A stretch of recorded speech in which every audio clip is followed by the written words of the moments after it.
The Sound of the Tide. Chapter 1 The Return. He heard her before he saw her. The soft strike of shoes on wet planks. She walked out of the fog wearing a long gray coat and no hat, her hair tied back like always. She carried a small bucket of oysters and a look that made him want to speak, though he had nothing ready to say. "Didn't think you'd ever come back," she said. He smiled, not sure it reached his eyes. "Didn't think I would either." She stopped beside him, close enough to smell the salt and the faint scent of paint that never seemed to leave her. She looked out over the water. "It hasn't changed much." "No," he said. "Just got smaller." She nodded. The gulls screamed and the sound went on a long time. They stood there like that, two figures who once knew each other's shadows, and let the silence speak for them. He wanted to ask about the years, about what she had done, who she had loved, but those questions were for younger men. Now there was only what could still be said without breaking something fragile. "You're staying?" she asked finally. "For a while." She turned to him then, and for a moment he saw the girl she had been, sunburned, laughing, her eyes daring him to leave and knowing he would. She said, "There's room at the inn." "Same one. Still mine." He nodded. "I remember." "Do you?" she said. He didn't answer. The tide licked at the pilings, and the sound filled the space between them. A fisherman shouted from a boat across the bay. The wind shifted. "You look tired," she said. "Travel does that. You've been traveling a long time." He smiled faintly. "Guess I have." They started walking back toward town, slow, careful steps on the slick boards. She spoke without looking at him. "They said you went south. To write." "I tried." "Did you finish?" "Some of it." "Was it worth it?"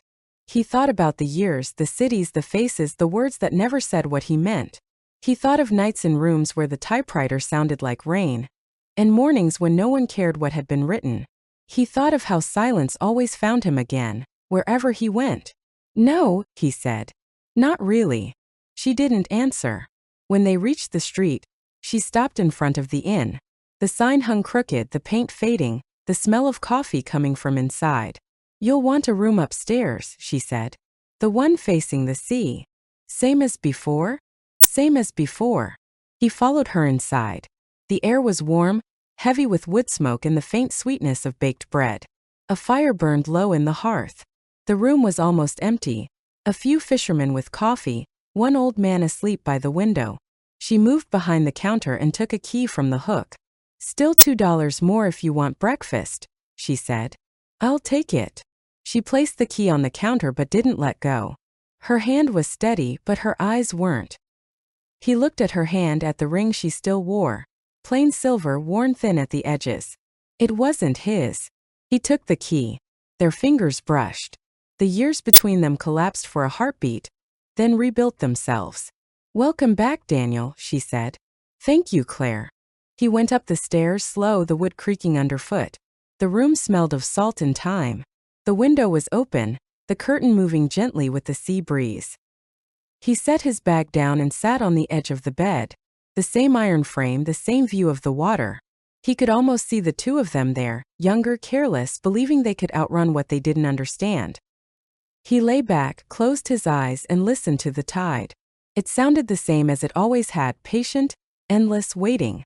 Below, he heard her voice speaking to someone. Then the slam of the kitchen door.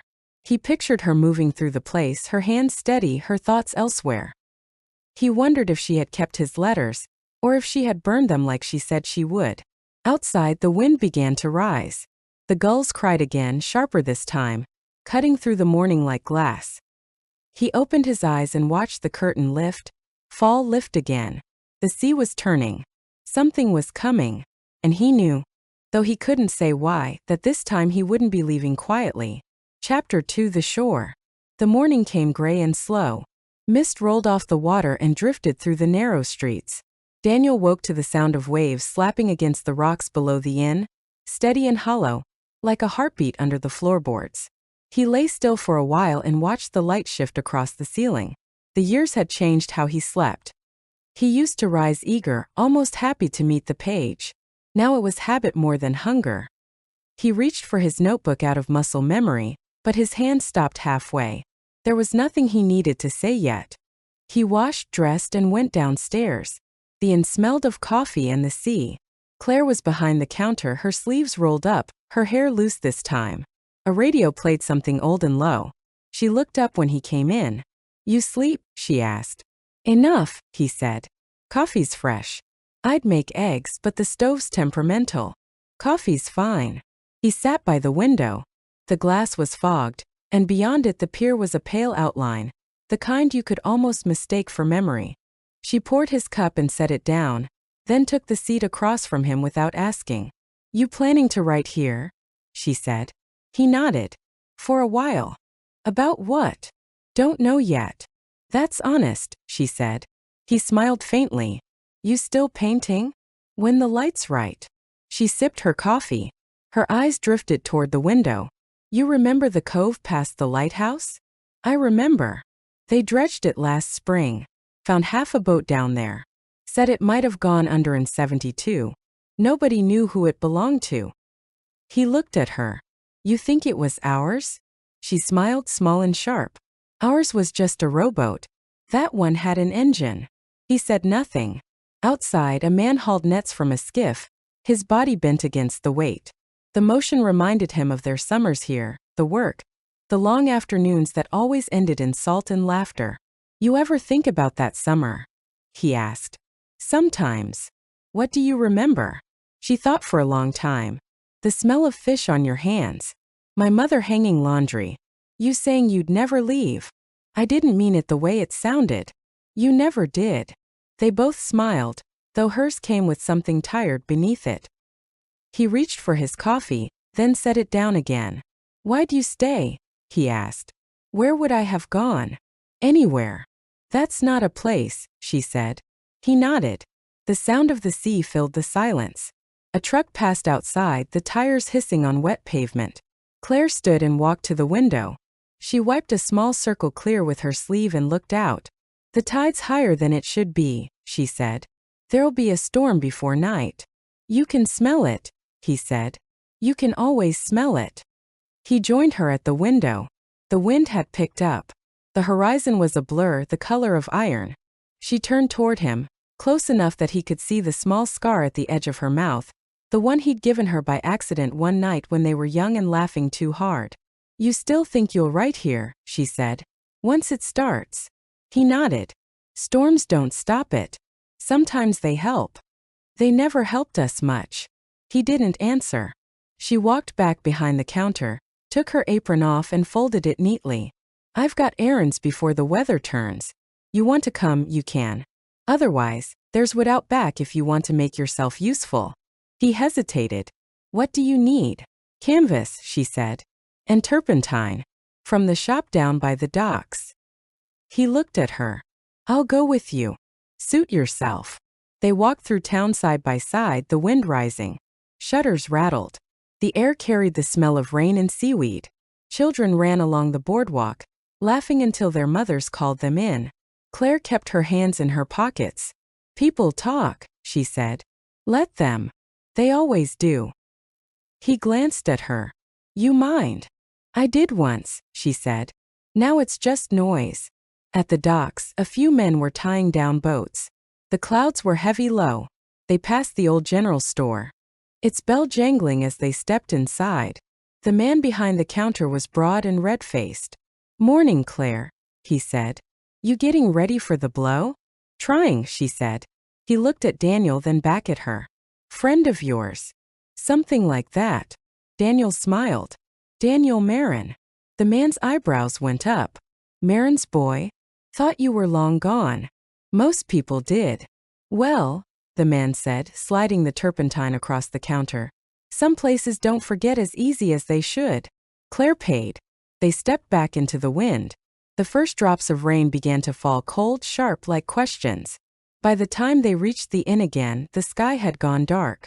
Claire carried the supplies inside and set them down. "Storm will hit before nightfall," she said. "You'd best get the windows shut upstairs." He nodded. "You'll be all right?" "I always am." He wanted to say something else, something that reached across the years and the quiet and the sharp edges that had grown between them, but the words stayed where they were. She looked at him for a moment longer than habit required. Then she turned and went into the kitchen. He stood in the doorway, listening to the sea pound harder against the rocks. The sound had changed, heavier, closer. It wasn't calm anymore. He went upstairs to close the windows, and for the first time in many years, he didn't feel alone. Outside, the tide kept rising. Chapter 3: The Storm. The rain began just after dusk. It started as a steady tapping on the windows, then turned hard and fast, sweeping across the bay in gray sheets. The sea came up against the rocks in slow, heavy blows, each one louder than the last. By nightfall, the wind had found its voice, long hollow cries that ran through the streets and under the doors. Daniel sat by the window in his room, a notebook open on his knees. He had written one line and then stopped. The lamp trembled with each gust, and he watched the flame bend and fight its own light. The words wouldn't come. They never did when he needed them. Downstairs he heard Claire moving, drawers closing, a door slamming against the wind. He got up, put on his coat and went down. The stair rail was cold under his hand. She was by the back door, struggling to pull it shut against the pressure. Her hair had come loose, whipping around her face in the draft. He stepped in behind her and caught the handle. Together they forced it closed, the wood shuddering with the effort. When it latched, she leaned against it, breathing hard. "Windows upstairs?" she asked. "Shut," he said. "Mostly." She nodded, brushing the hair from her eyes. Her cheeks were flushed, her coat damp at the shoulders. She looked at him, then past him, toward the rattling glass of the kitchen window. "Storms worse than they said," she murmured. "They always are." A flash lit the room, white, sharp, gone in an instant. Then came the thunder, rolling up from the sea like something alive. She turned away from the window and started checking the candles on the counter. He watched her hands, steady, sure, as if she'd done this 100 times. "You want help?" he asked. "Can you light a match?" "I remember how." She smiled faintly and handed him the box. He struck one, the sound crisp and small against the wind's roar. The candlelight flickered over her face, pale, lined, beautiful in the kind of way that only time can carve. She said, "You ever miss this?" "What?" "The sound of it. The sea when it's wild." "I missed it all the time." "But you never came back." "No." "Why not?" He stared at the flame. "I thought leaving would make something of me." "And did it?" He shook his head. "It made a stranger of me." "That's not the same." She looked at him a moment, then turned toward the shelves, pretending to straighten things that didn't need straightening. Her voice came quieter. "I waited for a long time. Then I stopped." He didn't answer. The storm filled the silence. Rain hammered the roof like fists. The candle flame bent sideways and righted itself again. A sudden crack split the night, something out back heavy breaking. Claire's head snapped up. "The shed," she said. "That'll go if we don't tie it." He frowned. "In this wind. It's got the firewood. If the door blows open." She didn't finish. She was already reaching for her boots. He followed her out into the dark. The rain hit them like cold stones. The wind tore at their coats and flung salt into their faces. The yard was half under water, the path to the shed slick with mud. They moved against the gusts, bent low, breath coming hard. The shed door was banging, each strike louder than the last. Claire reached for the latch, and the wind nearly took her off her feet. Daniel caught her arm and pulled her in close. Together they forced the door shut and looped a rope around the handle, tying it off to the post. When it held, they leaned against the wall, soaked and shaking. Her hand was still on his. She didn't move it. The rain drummed on the roof above them. Lightning flashed, lighting the yard white, and for an instant he saw her eyes on him. Steady, unreadable, but not cold. "You shouldn't have come out," he said. "I wasn't going to let the place go," she said. He nodded. "You never did." For a moment they stayed like that, close enough to hear each other's breath over the storm. Then she stepped back. "We should go in," she said. They ran for the house, half blind through the rain. When they reached the kitchen, water pooled at their feet. They stood there dripping, laughing softly at the sight of each other. She shook her head. "You look like a drowned cat." "You're worse," he said. "That's impossible." "Entirely possible." She laughed again, and for the first time in years the sound wasn't bitter. He took a towel from the hook and handed it to her. Their fingers brushed. She said, "You still think storms help you write?" "They help me remember." "What are you remembering now?" He looked at her. "The last storm we had here. The one before I left." She went still. "Don't." "I have to." She turned away. "It won't change anything." He stepped closer. "Maybe not. But I've carried it all this time. You chose to. Because I didn't know how to let it go." Her shoulders rose and fell. The wind slammed against the windows again. Then she said quietly, "You left the morning after. Didn't even look back." "I did," he said. "You just weren't looking." She faced him then, eyes bright in the candlelight. "You wrote, didn't you?" "I did. I burned them." "I know." She looked down. "You shouldn't have come back." "I know that too." They stood there a long time, the storm howling around the inn. The air smelled of rain and smoke and the ghosts of their younger selves.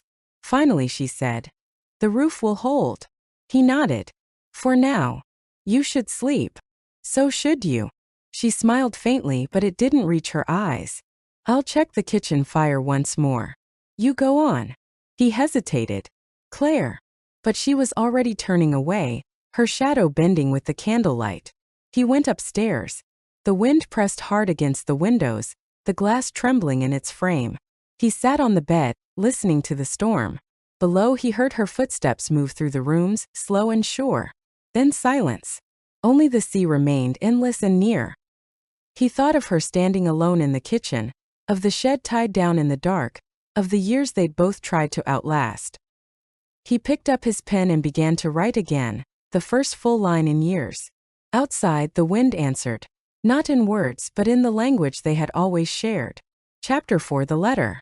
By morning the storm had gone out to sea. The wind had dropped, leaving behind a world rinsed clean and colorless. The air smelled of salt and wet wood. The sky was low and pale, the way it gets after a night of fury. Daniel came down to the kitchen and found Claire sitting at the table with a cup of coffee gone cold.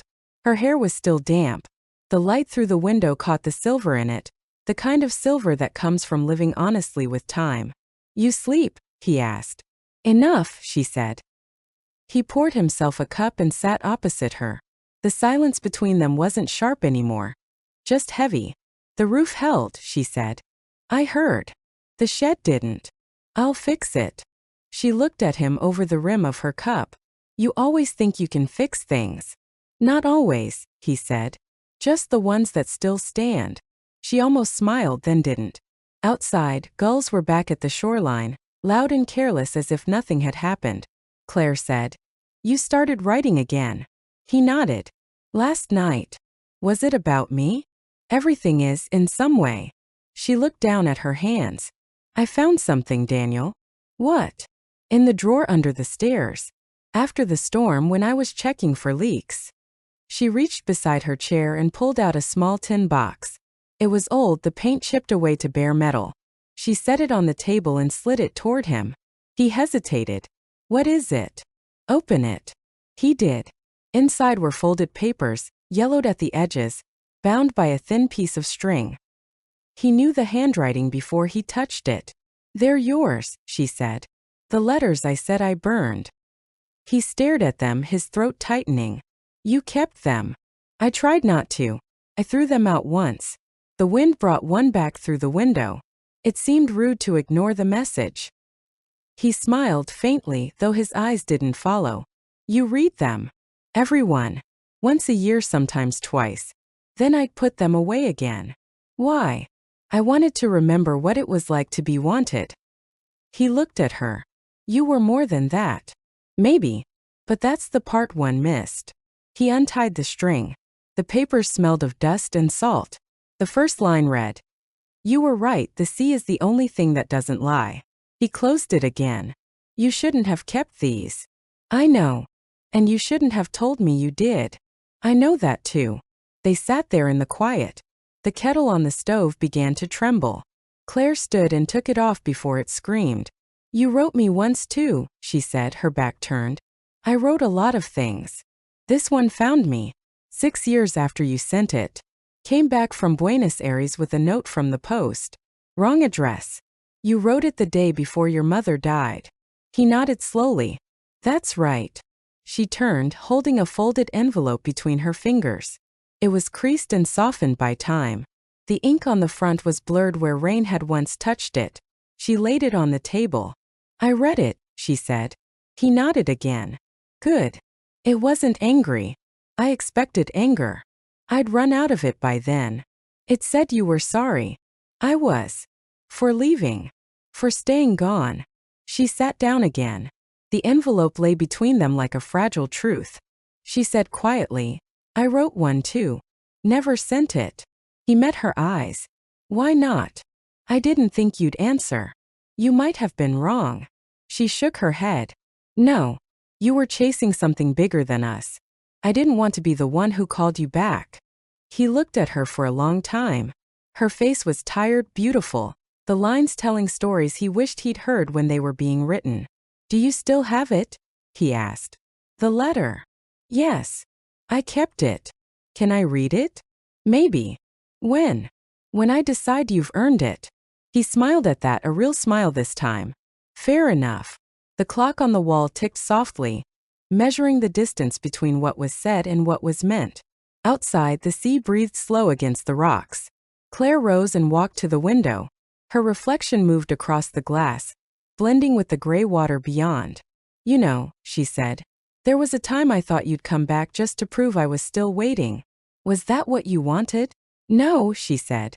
But it's what I expected. I came back because I couldn't write the ending. To what? To us. She turned, her expression unreadable. There isn't one. Maybe not. But I need to see where it stops. It stops here, she said.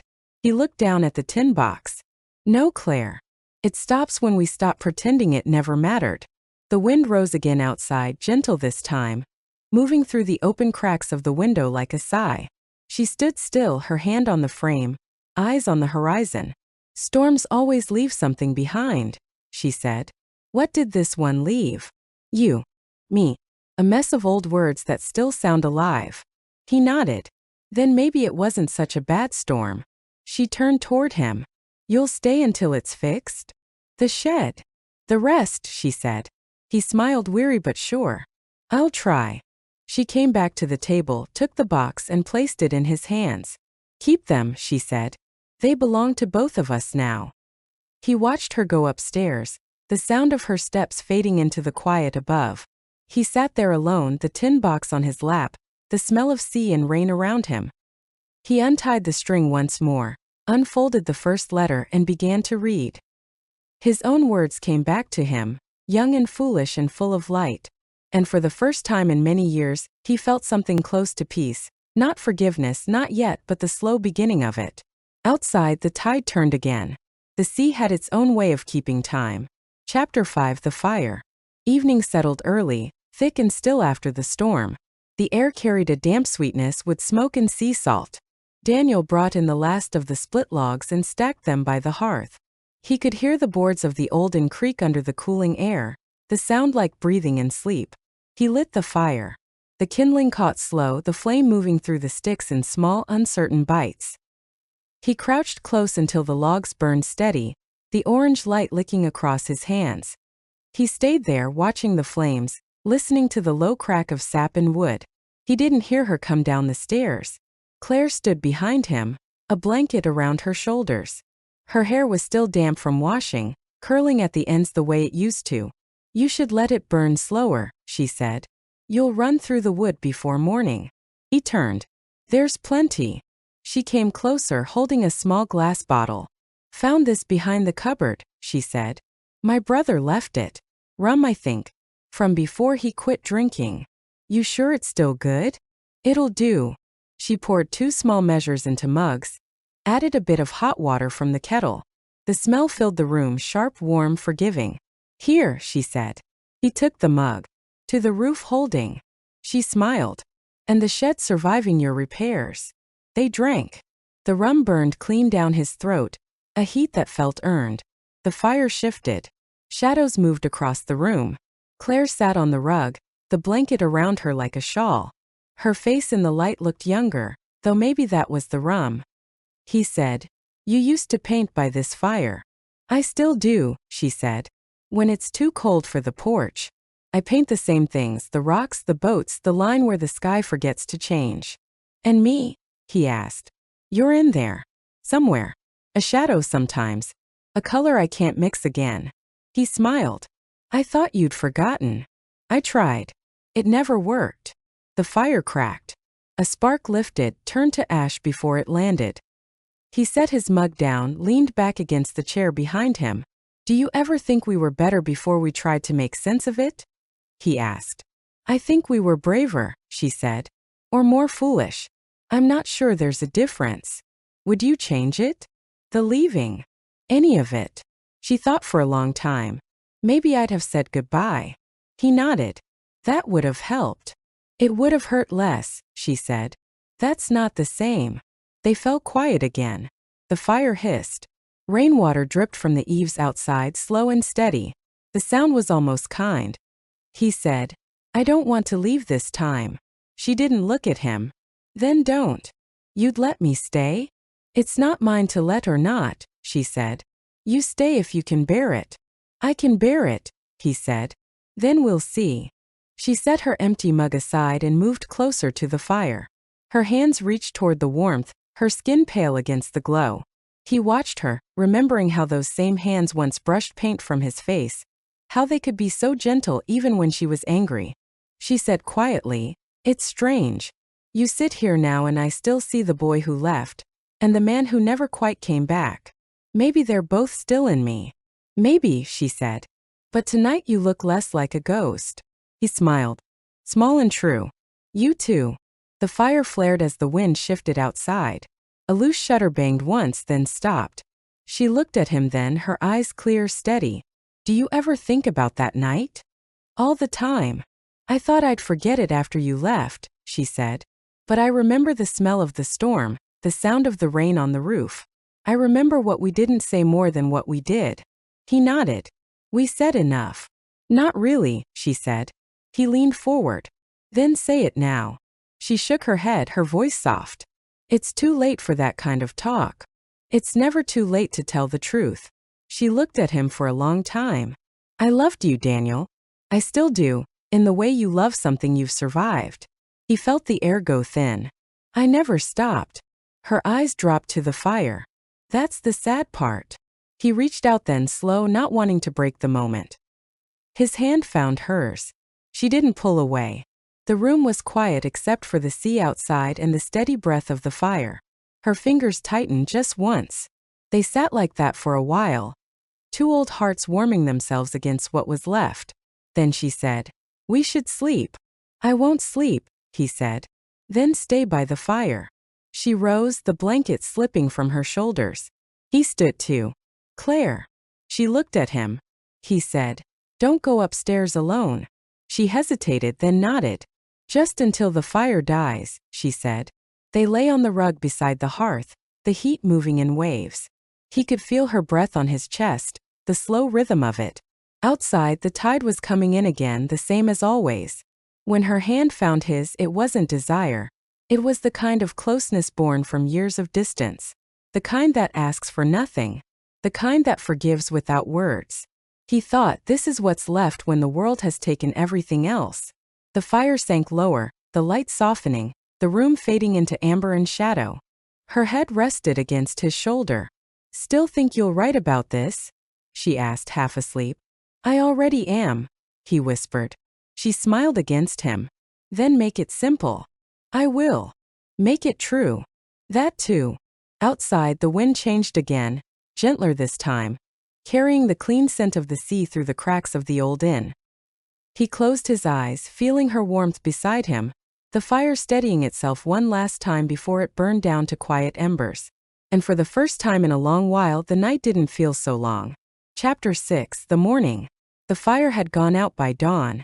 Only the faint smell of smoke lingered, thin and sweet, a ghost of warmth that had nothing left to give. The light came slow and gray through the windows, washing the room in the kind of calm that comes after too much truth. Daniel stirred first. The rug was rough against his cheek. He could feel the cool air from the open window, and beside him Claire's steady breathing. She was wrapped in the blanket now, one hand resting near the ashes of the fire as if to keep what heat she could. He sat up carefully. His back ached, but it was a clean ache, earned and honest. For a long time he just watched her, the soft rise and fall of her chest, the faint color on her face where the firelight had touched her hours ago. The sea outside was calm again, the kind of calm that made you think it had never been wild. He could hear the slow pull of the tide and the low hum of gulls returning to the shore. Claire opened her eyes without surprise. "You're up early," she said, her voice rough with sleep. "Couldn't stay down," he said. "Writers never do." He smiled. "You paint this early?" "Only when I can't stop thinking," she said. "And this morning?" "I'm not sure yet." He went to the kitchen and made coffee. The sound of the kettle filled the quiet. When he came back, she was sitting by the window, the blanket around her shoulders again, staring out at the water. He handed her a mug. "Thanks," she said. He sat beside her. The horizon was soft and low, the sky the color of worn linen. "It's different," she said. "After a storm. Even the air looks changed." He nodded. "Like the world's tired of being loud." She smiled. "You always said things like that." "It's how I think." "I know. I used to wait for you to stop thinking and just stay." He looked at her. "I'm staying now." "For how long?" "As long as it takes." "To do what?" "To make it right." She sipped her coffee, then set the mug down. "Some things don't need fixing," she said. "They just need remembering." He looked down at his hands. "Maybe that's all I came back for." She reached for the tin box on the table. It was still there from the night before. She opened it, took out the folded letter she'd written years ago but never sent. "I read it again last night," she said. "What did it say?" "Everything that hurt. And now it just sounds like someone I used to be." He nodded. "You can burn it if you want." "I was thinking of it," she said. "Let's do it." They went outside. The air was cold, the ground wet under their bare feet. He brought the small iron pan from the stove, set it on the porch railing. She unfolded the letter slowly. The ink was faded, the edges thin as tissue. She didn't read it again. She just looked at it once more, then set it in the pan. He struck a match and held it out. "You sure?" She nodded. The paper caught quickly, curling in on itself, words turning to ash before they could be read. The smoke lifted, thin and white, and disappeared into the gray morning air. She said, "That's better." "It is," he said. They watched the last ember die. Then she turned toward him. "You'll go today," she said. He didn't answer. "I can see it," she said. "You've got that look. The one you get when you've already left in your head." He smiled sadly. "You always knew. Will you write about it?" "I already have," he said. "Then make it kind." "I will." She nodded once. "Good." They stood there a long while, the wind moving between them, not cruel, not kind. He looked out at the sea, at the pale line where the tide met the sand. "You'll be all right," he said. "I already am," she said. "You just helped me remember." He touched her hand, brief and gentle. "Thank you." "For what?" "For waiting long enough for me to come back." She smiled. "You always did like an audience." He laughed softly. "Not anymore." They walked together to the edge of the yard. The grass was wet. The light had grown warmer now, faint gold breaking through the clouds. At the gate he stopped. She didn't move closer. "Take care of the sea for me," he said. "It doesn't need taking care of," she said. "It just needs watching." He nodded. Then he turned and walked down the road, slow, the sound of gravel under his boots. She watched until he disappeared around the bend. Then she went back inside, poured the last of the coffee, and stood by the window, looking out at the same water she'd painted 100 times. The sea was calm again, but she knew better than to trust it. It would rise again someday. It always did. She set her brush on the sill, drew a slow breath, and whispered to no one, "Goodbye, Daniel." The tide pulled back once more, quiet and sure. And the sound of it filled the room, soft, steady, endless.